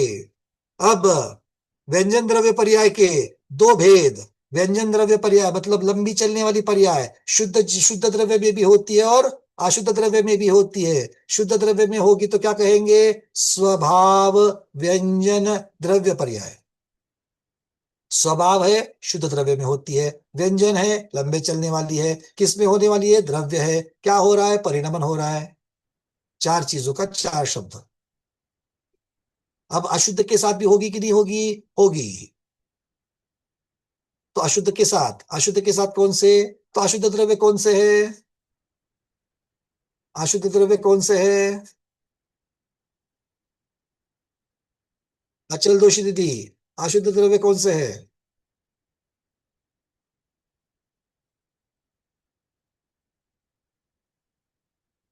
रीटा शाह दीदी, अशुद्ध द्रव्य कौन से है? संसारी जीव और नरक नर नारक अथवा पूतगल की शरीर। वो सब जो संसारी जीव हो गए ना दीदी, नरक नारक कहो, संसारी जीव कहो, एक ही हो गया। अब दूसरा दूसरा द्रव्य कौन? शोभना शाह दीदी, दूसरा द्रव्य। अगर एक व्यक्ति सारे उत्तर दे देगा तो वो सीधे मोक्ष जाएगा। हम लोग क्या है, साथी हाथ बढ़ाना रे, मैं थोड़ा बताऊंगा तू थोड़ा बता, सब लोग मिल करके मोक्ष जाएंगे। बोलो हाँ। शोभना शाह दीदी अनम्यूट हो रहा है क्या? कहाँ चला गया आपका वीडियो? ढूंढना भी बड़ा मुश्किल होता है। मेरे सामने 2-2 पेजेस और एक पेज के ऊपर 49 वीडियो खुले हुए हैं। शोभना दीदी को ढूंढो। हाँ शोभना दीदी, हाँ दीदी अनम्यूट हो चुका है, बोलिए। है हाँ पुद्गल का शरीर, पुद्गल की शरीर, शब्द, तम, छाया। बहुत बढ़िया, मतलब स्कंदरूप पर्याय, पुद्गल की स्कंदरूप पर्याय जो है, वो पुद्गल की स्कंदरूप पर्याय भी अशुद्ध द्रव्य ही माना जाएगा। चलिए बहुत बढ़िया। अब ये अशुद्ध द्रव्य जो है, उस अशुद्ध द्रव्य की व्यंजन पर्याय होगी कि नहीं होगी? होगी। तो अशुद्ध द्रव्य इसलिए विभाव शब्द लगा दिया। चिरकाल और स्थूल है पर्याय है, इसलिए व्यंजन शब्द लगा दिया। और किसमें हो रही है? द्रव्य में हो रही है, इसलिए द्रव्य पर्याय शब्द लगा दिया। मुझे लगता है जितनी बार मैं दोहरा रहा हूं, आप तो ये भूलने का प्रयास करोगे तो भी भूलना नहीं चाहिए। भूलने का प्रयास करोगे कि नहीं करोगे? नहीं? चलो अच्छा है। अब आगे, अब ये विभाव पर्याय को समझ लेते हैं। तो स्वभाव व्यंजन द्रव्य पर्याय, पहले क्या आएगा? स्वभाव, और दूसरे भाग में विभाव। व्यंजन पर्याय तो जू की तो रहेगी, पहले शुद्ध द्रव्य की फिर अशुद्ध द्रव्य की। तो शुद्ध द्रव्य को चिरकाल टिकने वाली है, तो आचार्य महाराज कौन सी कह रहे हैं? वो सिद्ध भगवान की पर्याय। तो सिद्ध भगवान की पर्याय कैसी है? चिरकाल टिकने वाली है। जीव जब सिद्ध पर्याय में, देखो जब पहले जब शुद्ध जीव द्रव्य कह रहा था, वहां पर किसी पर्याय का नाम नहीं था। वहां पर जीव द्रव्य मतलब जीव द्रव्य, शुद्ध जीव, बस इतना ही। वहां पर पर्याय का वर्णन नहीं था। अब यहां पर क्या कह रहे हैं? सिद्ध रूप जो जीव जिस पर्याय में पहुंच गया है, वो शुद्ध जीव की पर्याय है कि नहीं है? शुद्ध जीव की शुद्ध पर्याय है सिद्ध रूप। क्यों? क्योंकि कर्म निरपेक्ष, कर्म रहित है। कर्म रहित होने की वजह से वो शुद्ध पर्याय हो गई, इसलिए स्वभाव पर्याय हो गई। किंतु अब कैसी है? उसकी व्यंजनता दिखानी पड़ेगी, उसकी स्थूलता और चिरस्थायीपना दिखना पड़ेगा। तो सिद्ध पर्याय में अनंत काल तक क्या टिकता है? सिद्ध पर्याय में अनंत काल तक क्या टिकता है? पूर्णिमा दीदी, अनंत काल तक क्या टिकता है? भैया जी, अनंत दर्शन, अनंत ज्ञान, अनंत सुख, अनंत नहीं, ये चार बिल्कुल, मतलब इतना जबरदस्त मैं एक्सपेक्ट करता हूं कि आप बराबर से वही उत्तर दोगे। आप मतलब आप नहीं, सब लोग ऐसा ही उत्तर कौन लोग सोच रहे हैं? कितने लोग सोच रहे हैं? और जो अभी अनंत चतुष्टय दीदी ने कहा सिद्ध भगवान में अनंत काल तक क्या टिकता है, ये जब मैंने पूछा तब ये अनंत चतुष्टय उत्तर देने वाले कितने हैं? इसको छोड़ करके जिसके पास उत्तर हो रहा है बताओ, मैं फिर बताऊंगा। अलका दीदी, इसको छोड़ करके क्या उत्तर है? जो मतलब सिद्ध भगवान बनने के पहले जो उनका शरीर था उससे कुछ कम, मतलब सिद्ध भगवान का शरीर रहित आकार जो है, अंतिम शरीर से कुछ कम। बिल्कुल, वो बात आगे आएगी। किंतु पहले तो सिद्ध भगवान का आकार, अमूर्त होते हुए भी आकार, आकार कहो या वो प्रदेश, जो आकार वहां पर प्रदेशों को घेर रहे हैं, वो भी अनंत काल तक टिकेगा कि नहीं टिकेगा? टिकेगा। फिर मैंने पूर्णिमा दीदी वाली चीजों को मैंने नकार क्यों दिया? पूर्णिमा दीदी ने अनंत चतुष्टय, वो भी तो अनंत काल तक रहता है, किंतु उसको मैंने उत्तर नहीं लिया मैं उनका। अरविंद जी क्यों नहीं लिया? क्या कमी रह गई उसमें? कि इसको चिरकालीन जो है, मतलब जो शरीर जो और पुद्गल की जो बात है, इसमें अपन को ये उसकी चर्चा पुद्गल की नहीं है, चर्चा पुद्गल की नहीं है, तो शरीर रहित है, शुद्ध जीव द्रव्य की चर्चा है। चिरकाल टिकने वाले, तो अनंत चतुष्टय भी चिरकाल टिकने वाले हैं, बट मैंने अनंत चतुष्टय को नहीं लिया। अनिता पहाड़ी दीदी, वो पर्याय है ना वो तो। तो गुण पर्याय पर्याय तो है वो भी है, उनकी, पर्याय तो ये भी है। गुण पर्याय है आत्मोपदेश जो है, उनकी, अरविंद जी वो भी वो सिद्ध पर्याय है। पर्याय की गुण पर्याय है। हाँ, अनंत चतुष्टय ये गुणों का परिणमन है कि नहीं है? गुणों का बराबर। परिणाम। ज्ञान, दर्शन, सुख, वीर्य। पूर्णिमा दीदी आपने छोड़ा हुआ पिल्लू है ये, तो आप संभाल लो इसको। कहाँ चला गया। आगे बात, क्योंकि द्रव्य पर्याय की चर्चा चल रही तो मैं गुण पर्याय को क्यों उसके अंदर खींचूं? ये ये आप अंतिम लोगों के कहीं से लिए, कुछ कम ही उत्तर आएगा। ये आप लोगों के लिए ये उत्तर इसलिए महत्वपूर्ण है क्योंकि आपको अब ये आदत डालनी है, विषय जो चल रहा है उसी विषय के अनुसार चिंतन करना है। मुझे मालूम है क्योंकि मैं 50 चीजों को उस पर नहीं घुसाऊंगा, क्योंकि आप मालूम होने वाली सभी चीजों को उसके अंदर ला लोगे तो कंफ्यूजन हो जाएगा। आज तक यही कर रहे हैं, द्रव्य पर्याय में गुण पर्याय, गुण पर्याय में द्रव्य पर्याय। जब मेरी दृष्टि द्रव्य पर लगी है, मुझे गुण दिखते ही नहीं है। दिखते हैं क्या? नहीं दिखते, दिखने नहीं चाहिए। जब मैं द्रव्य पर्याय कह रहा हूं तो द्रव्य पर्याय, जब मैं गुण की चर्चा करूंगा मैं गुण की चर्चा करूंगा, मैं द्रव्य की तरफ नहीं आऊंगा। भले वो गुण द्रव्य के अंदर है, कोई बात नहीं। ठीक है, ठीक है। अभेद वर्णन, भेद वर्णन, कारण कार्य, द्रव्य अलग गुण अलग। ठीक है, कल से क्लास में बैठोगे कि नहीं बैठोगे? गुस्सा होकर के निकल के जाओगे? वेटिंग। हाँ फिर ठीक है, चलो अब चलते आगे। तो चर्चा किसकी चलेगी? शुद्ध जीव की, जो सिद्ध पर्याय में है।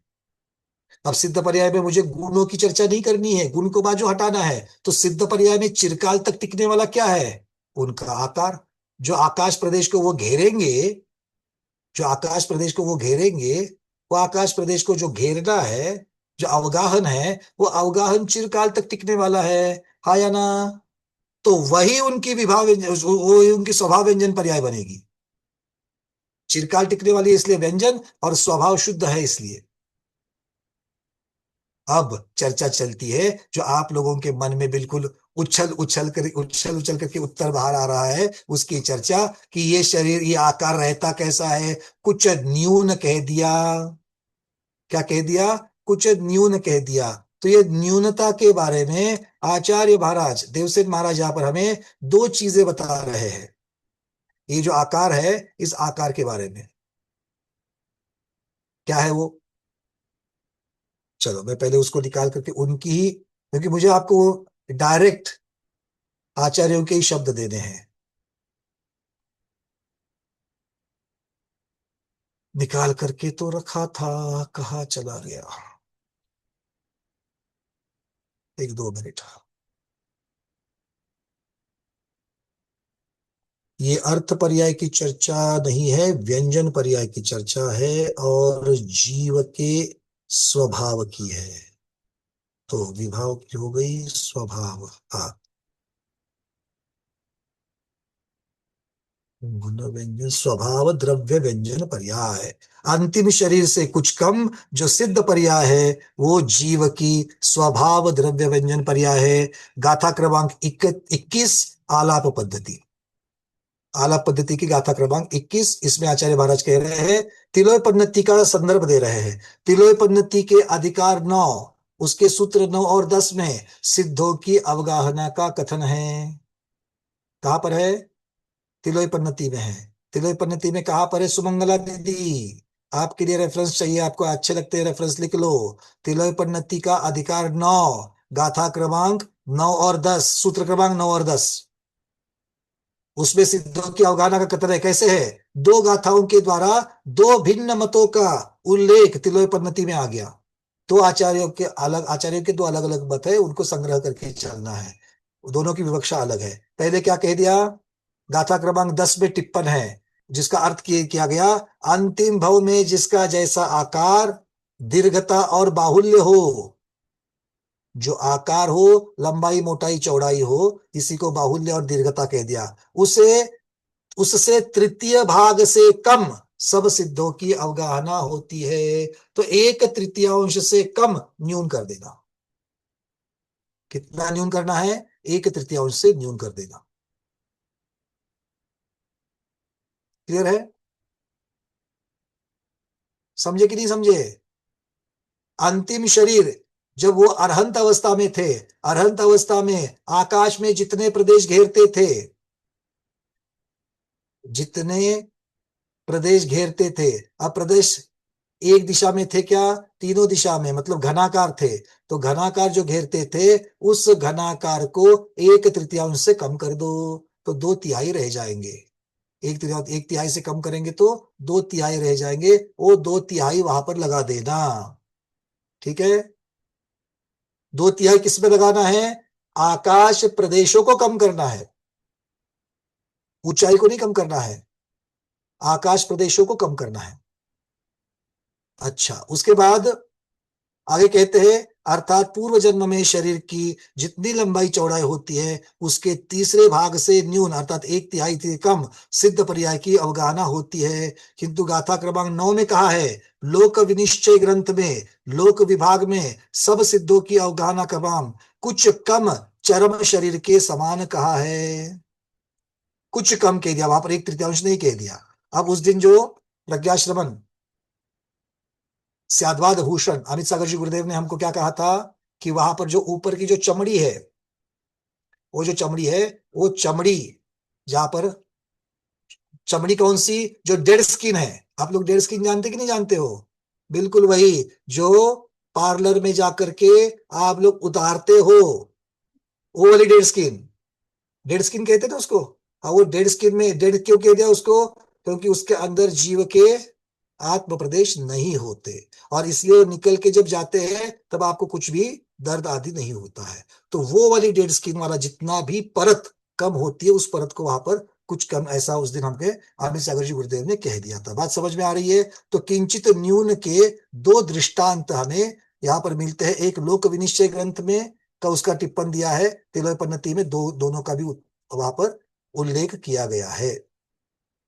अब यहाँ पर आचार्य महाराज कहते हैं, उसका और दृष्टांत देते हैं, इसको कैसे समझना है वो दृष्टांत देते हैं। वो कहते हैं कि मोम रहित साचा, साचा जो होता है, साचा, जिस साचे में आप लोग साचा उपयोग में लाते कि नहीं लाते हो? हमारे यहाँ पर महाराष्ट्र में और कर्नाटक में जो निर्वाण लड्डू बनते हैं उसके लिए साचा उपयोग में लाता है, या फिर आप लोग मोदक लड्डू आदि जो बनाने के लिए कुछ ना कुछ तो साचे लगाते होंगे। तो साचे के अंदर अर्थात उस मोल्ड के अंदर जितनी जगह है और उसके अंदर का जो पदार्थ निकलता है, वो उस मोल्ड के आकार से थोड़ा सा कम होता है अगर सूक्ष्मता से देखो, क्योंकि उतना ही आकार होगा तो बाहर निकल ही नहीं आएगा। तो इसलिए उससे थोड़ा सा कम रहता है। इसे क्या कहते हैं? इंग्लिश में एक शब्द है इंजीनियरिंग में, उसको टॉलरेंस शब्द तो है, किंतु सिक्रूटनी को क्या कहते हैं? देखो, ये ज्ञानावरण कर्म है। चलो याद आएगा तो बताऊंगा मैं। मोल्डिंग में ये शब्द उपयोग में आता है कि रिडक्शन टॉलरेंस नहीं कहा जाता उसको, और एक श्रिंकेज कहते हैं, श्रिंकेज मोल्ड का श्रिंकेज मतलब कितना कम होगा वो टॉलरेंस कहा जाता है। तो ये श्रिंकेज है। ठीक है? तो आगे कह रहे हैं, उस आकार की तरह अंतिम शरीर से कुछ कम आकार वाली, तो ये केवल ज्ञान मूर्ति कही जाती है। ये किसी विवक्षित गुण की पर्याय नहीं है, इसलिए द्रव्य पर्याय है। अब ये आपके प्रश्न का उत्तर मिल रहा है कि इसी को स्वभाव व्यंजन पर्याय में क्यों दिया, ये आकार को क्यों लिया? क्योंकि ऐसा आकार होना जीव का गुण नहीं है, और इसलिए ये गुण की पर्याय नहीं है, इसलिए ये जीव की गुण पर्याय नहीं है, इसलिए इसको द्रव्य पर्याय में रह दिया। क्यों? क्योंकि जीव द्रव्य ने ही इस पर्याय को धारण किया है, इसीलिए ये द्रव्य पर्याय बन सकती है। ये बात सबके समझ में आ गई कि इसको पर्याय में क्यों रखा? क्योंकि ये गुण नहीं है। अगर गुण होता तो गुण की पर्याय गुण पर्याय में जाती। रविंद्र पिंजरकर जी, इसको द्रव्य पर्याय में रख दिया। अनम्यूट किया है, बोलिए क्या कहना चाहते हो? ये प्रदेशत्व गुण के विकार को भी द्रव्य व्यंजन पर्याय कहेंगे, तो ये प्रदेशत्व गुण का भी तो परिणाम कह बिल्कुल, ये सकते हैं। बहुत बढ़िया। ये पर्याय को, ये पर्याय की उत्पत्ति क्यों हुई? पर्याय की उत्पत्ति कार्य है, और उसका कारण कौन है? प्रदेशत्व गुण, शक्ति। तो द्रव्य में ऐसी शक्ति है, द्रव्य में शक्ति है किसकी? पर्याय धारण करने की। कौन सा पर्याय धारण करने की? सिद्ध भगवान का जो आकार है उसका धारण करने की। उसका कारण कौन? प्रमेय। ठीक, तो कारण कार्य से इसको बिल्कुल समझाया जा सकता है। सुरेखा दीदी, आपका प्रश्न। हाँ वंदना भैया जी, लेकिन वो खड़े होकर जो जीव मोक्ष जाते हैं उनका फिर उनके लिए भी उनकी वही है, होगा ना? उनके लिए भी वही है। अगर खड़े होकर के जावे या पद्मासन से जावे, दो ही तो आसन दिगंबर जनार्दन ने माने हैं, खड़गासन या पद्मासन। तो दोनों जगह पर आप उसको किंचित न्यून इस शब्द से लगा देना। तो किंचित न्यून ज्यादा का बड़ा क्या कोई करना? अवगणना नहीं होगी, उसी तरह होगी। हाँ, ऐसा किंचित न्यून मतलब कितनी? मूल या शरीर तो, से। हाँ, या तो वो ऊपर की जो चमड़ी है, परत, डेड स्किन, उतनी परत कम, या फिर एक तिहाई। अब ये एक तिहाई का अर्थ कैसे लगाना है? तो वहां पर प्रदेशों की संख्या की अपेक्षा से लगा देना। अच्छा, रीना दीदी। महाराज जी विराजमान हो चुके हैं। अच्छा, विराजमान हो चुके हैं। हाँ हाँ। अच्छा, आज दो दो वीडियोस के पेजेस होने की वजह से हमें समझ में नहीं आया। चलिए, अभी लॉगिन तो दिख रहे हैं, गुरुदेव के दर्शन नहीं हो रहे, किंतु अभी इस बात को हम लोग यहाँ पर विराम देते हैं। कल आगे चल करके इस विषय को हम लोग बढ़ाएंगे। तो आज के स्वाध्याय को गुरुओं के श्री चरणों में बारंबार नमोस्तु वंदनामि इच्छाकार करते हुए यहीं पर समापन कर देते हैं। जैनम जयतु शासनम, जैनम जयतु शासनम, जैनम जयतु शासनम।